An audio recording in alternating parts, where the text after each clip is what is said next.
हम लोग समझ रहे थे हिस्ट्री ऑफ सत्याग्रह। सत्याग्रह सत्य के लिए आग्रह करना होता है।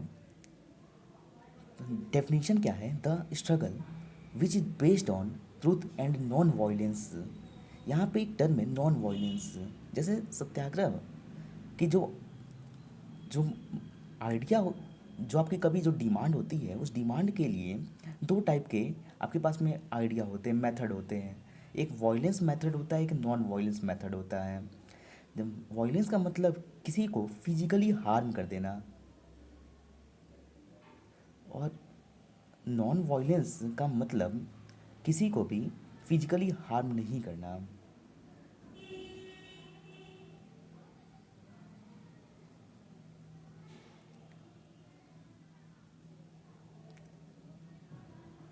शांति के साथ में अपनी डिमांड को रखना, बिना किसी को फिजिकल हार्म किए हुए, इसके लिए नॉन वायलेंस बोला जाता है। कहने का यहाँ पे मतलब जब भी आपकी डिमांड में कभी कुछ सच्चाई है और आपका जो रास्ता है वह नॉन वायलेंस का है, उसको ही सत्याग्रह कहा जाता है। महात्मा गांधी ने 3 सत्याग्रह को प्रैक्टिस किया था इंडिया में। सबसे पहले जैसे फर्स्ट जो सत्याग्रह हुआ वो 1917 में सत्याग्रह होता है।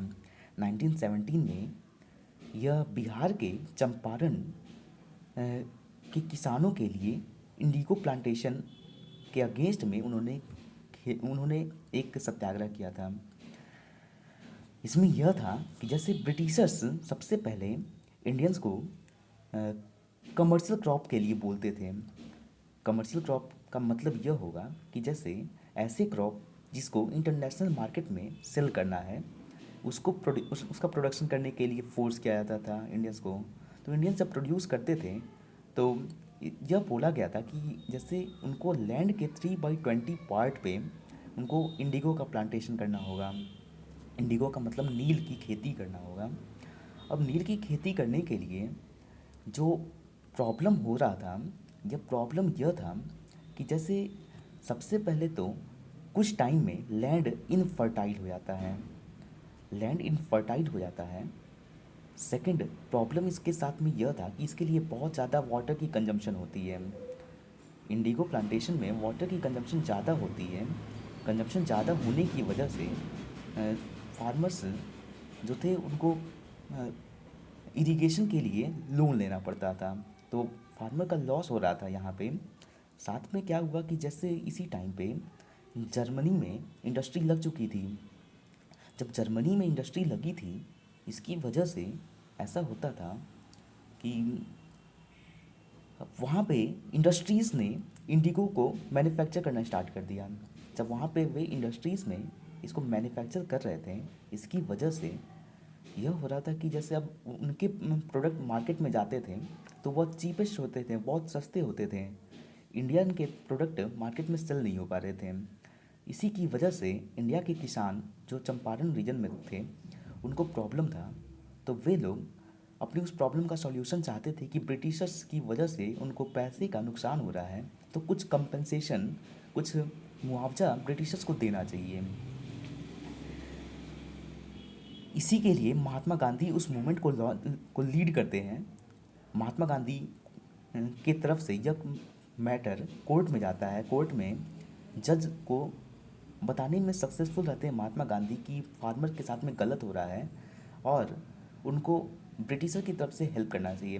फाइनली महात्मा गांधी इसमें सक्सेस हुए और ब्रिटिशर्स ने इंडियंस को कंपनसेशन देना स्टार्ट कर दिया।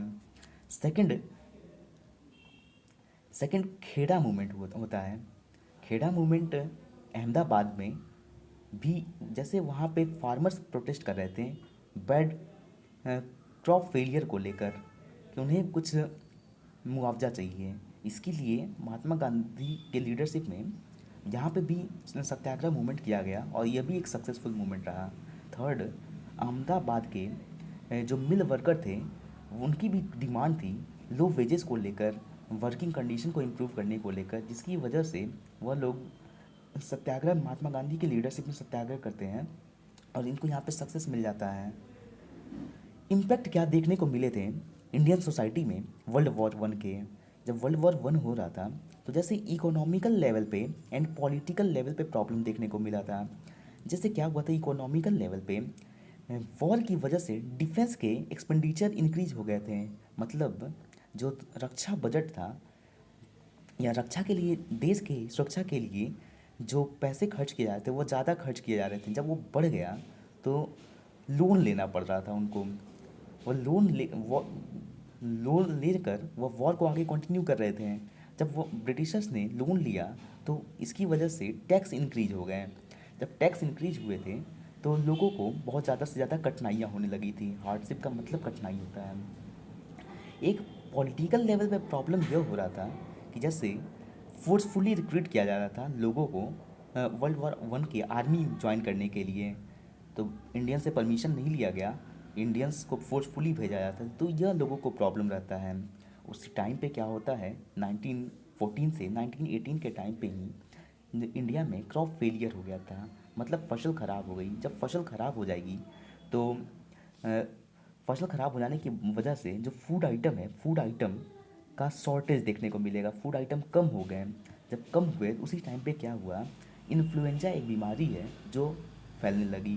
जब इन्फ्लुएंजा बीमारी फैली तो जिसकी वजह से जो पॉपुलेशन थी वो पॉपुलेशन के नंबर कम हो गए, जनसंख्या इतनी कम हो गई तो लोगों में गुस्सा था, जिसकी वजह से सारे लोग एक साथ में, सबके साथ में वननेस हो जाता है। सारे लोगों को लगता है कि उनका जो दुश्मन है वो ब्रिटिशर्स है। इसी के लिए लोग एक मूवमेंट चलाते हैं जिस एक देश के लिए, देश को आज़ादी मिलना चाहिए उस ब्रिटिशर से। इसके लिए नेशनलिज्म टर्म यूज किया गया हुआ है।